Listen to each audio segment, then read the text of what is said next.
మంచి చేస్తున్నాం, మౌనం వద్దు, పథకాలు నిర్ణయాలు జనంలోకి తీసుకెళ్ళండి.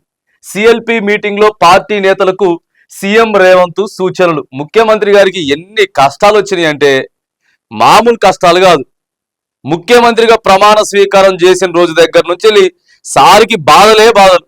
అంతకు ముందే కొద్దిగా మంచిగా ఉన్నట్టున్నాడు సారు.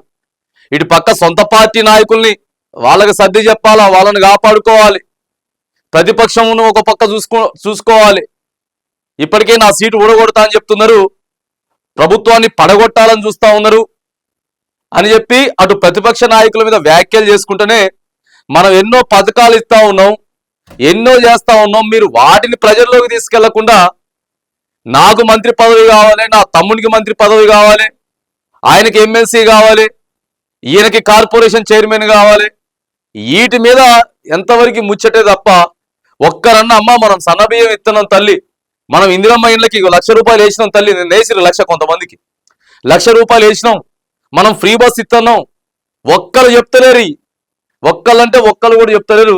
దయచేసి ప్రజల్లోకి తీసుకుపోండి అని చెప్పి ముఖ్యమంత్రి సారికి ఎన్ని కష్టాలంటే నిన్న మొత్తం చాలా చెప్పిండు. వాళ్ళ మీటింగ్ జరిగింది నిన్న, సిఎల్పి మీటింగ్ జరిగితే దయచేసి గీత దాటకండి, ఏది పడుతుంది మాట్లాడకండి. ఇప్పటికే రాజగోపాల్ రెడ్డి మాట్లాడుతున్నాడు, ప్రేమ్ సాగర్ రావు మాట్లాడుతున్నాడు, ఒకళ్ళ మీద ఒకళ్ళు వ్యాఖ్యలు చేసుకుంటున్నారు. మొత్తం సోషల్ మీడియాలో ఇదే జరుగుతుంది తప్ప పథకాల గురించి ఒక్కరు కూడా మాట్లాడతలేరు అనేది సారు నిన్న పాపం చాలా బాధతో చెప్తున్నాడు. ఇక ఈ యాప్ నుంచి అయినా సరే జూన్ 2 వరకు నియోజకవర్గాలలో తిరగండి, బతిలాడుతున్నాడు సార్ ఎమ్మెల్యేలని. వాళ్ళు పోతేనేమో వాళ్ళు తిరిగే పరిస్థితి లేదు. అడిగి పోతే సార్ ఏమైంది సార్, మాకు ఏమైంది, మా రైతు భరోసా ఏమైంది, నా రోడ్డు ఏమైంది సార్, ఇక్కడ లైటింగ్ పెట్టిస్తా అని చెప్పి ఏమైంది సార్, అట్టనే ఉన్నది, ఎక్కడ వేసిన గొంగడు అట్లనే ఉన్నది సార్, సంవత్సరంన్నరలో మారింది ఏమీ లేదు సార్ అని చెప్పి ఎమ్మెల్యేలనే ప్రజలు అడుగుతున్నారు. ఆడ సార్ నా ఇందిరమ్మ ఇల్లు ఏమైంది సార్, నాకు రేషన్ కార్డు ఏమైంది సార్, గీ అడుగుతున్నారు. పెన్షన్ పెంచుతాని చెప్పింది కదా ఏమైందని చెప్పి ఎమ్మెల్యేలో పోలేని పరిస్థితి ఉన్నది. సారేమో పొమ్మంటున్నాడు. సో గీ కథ ఉన్నది, ఇదే కథ ఉన్నది. వచ్చే నెల 1 నుంచి నేను కూడా జనంలోకి వస్తా. సోషల్ మీడియాలో దుష్ప్రచారాన్ని తిప్పికొట్టండి, బీజేపీ బీఆర్ఎస్ కు ధీటుగా బదులివ్వండి. సార్ ఇంకో మాట చూడండి ఏం మాట్లాడుతున్నారు ఇక్కడ, సోషల్ మీడియాలో దుష్ప్రచారాన్ని తిప్పికొట్టండి అని చెప్తా ఉన్నాడు. మరి నిజంగానే ప్రజలు అడుగుతలేరా, ఎమ్మెల్యేలను అడుగుతలేరా?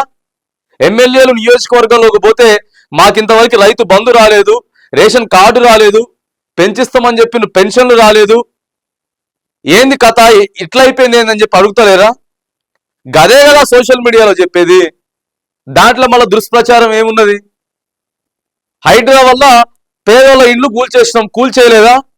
గదే కదండి సోషల్ మీడియాలో అడిగేది. ఏం జరుగుతా ఉందో ప్రజలు ఏమనుకుంటా ఉందో గదే చెప్తుంటే, ఒకవేళ అది సోషల్ మీడియాలో వచ్చేది తప్పు అయితే దాన్ని ప్రజలే తిరస్కరిస్తారు, ప్రజలే మెసేజ్లు పెడతారు, ప్రజలే కౌంటర్ ఇస్తారు.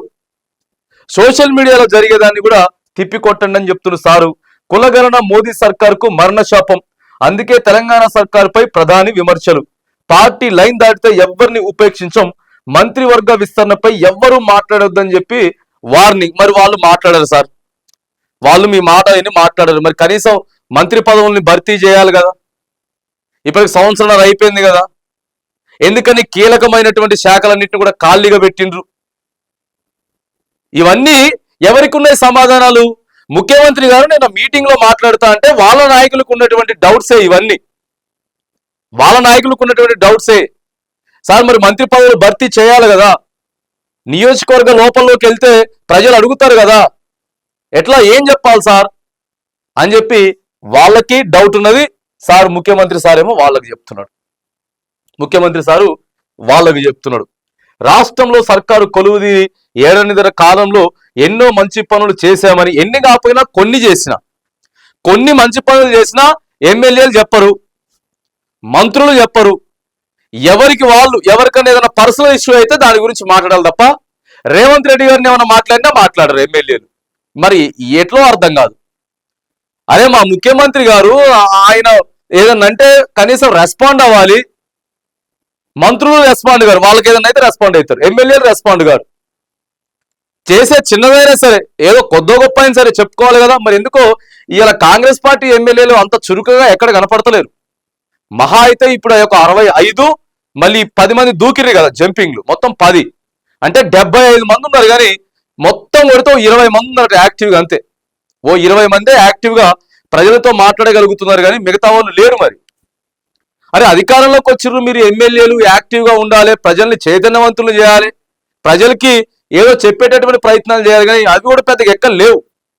ఏదో నీరస పడిపోయినట్లు ఉన్నారు సార్. అందుకే కొద్దిగా బూస్టింగ్ ఇచ్చేటటువంటి ప్రయత్నం, పాపం ఆయన బాధను మొత్తం నిన్న చెప్తున్నాడు నాయకులకు అందరూ కూడా.